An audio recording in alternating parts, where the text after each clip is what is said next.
শালিমার স্টেশনের আগে পদ্মপুকুর রেল ইয়ার্ডে দুর্ঘটনার কবলে পড়ল তিরুপতি এক্সপ্রেস ও ইস্ট কোস্ট পাওয়ার কোচ। লাইনচ্যুত বেশ কয়েকটি বগি। ট্রেন দুটির কামরাগুলি যাত্রীশূন্য হওয়ায় বড় দুর্ঘটনা ঘটেনি। কোনো হতাহত বা আহতের খবর নেই, তবে বগিগুলি শালিমার মেন লাইনের সামনে পড়ে থাকায় ওই লাইনে ব্যাহত ট্রেন চলাচল। জানা গিয়েছে রবিবার সকাল 9:15 নাগাদ রেল ইয়ার্ডের পাশাপাশি দুটি লাইনে তিরুপতি এক্সপ্রেস ও ইস্ট কোস্ট পাওয়ার কোচ আগে পিছু করছিল। সেই সময় দুটি ট্রেনের ধাক্কা লাগে। লাইনচ্যুত হয় দুটি ট্রেনের বেশ কয়েকটি বগি।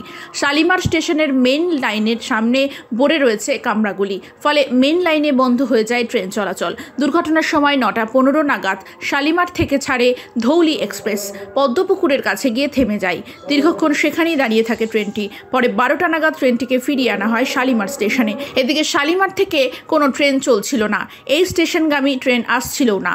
26শে জানুয়ারিতে এই দুর্ঘটনায় চরম ভোগান্তির শিকার যাত্রীরা।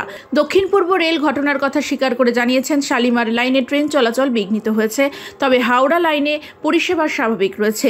শালিমার থেকে ছাড়া ট্রেনগুলি হাওড়া নিয়ে আসা হবে কিনা তা চিন্তাভাবনাও করা হয়। পরিস্থিতি খুব দ্রুত স্বাভাবিক করার চেষ্টা চালানো হয় রেলের আধিকারিকদের তরফ থেকে।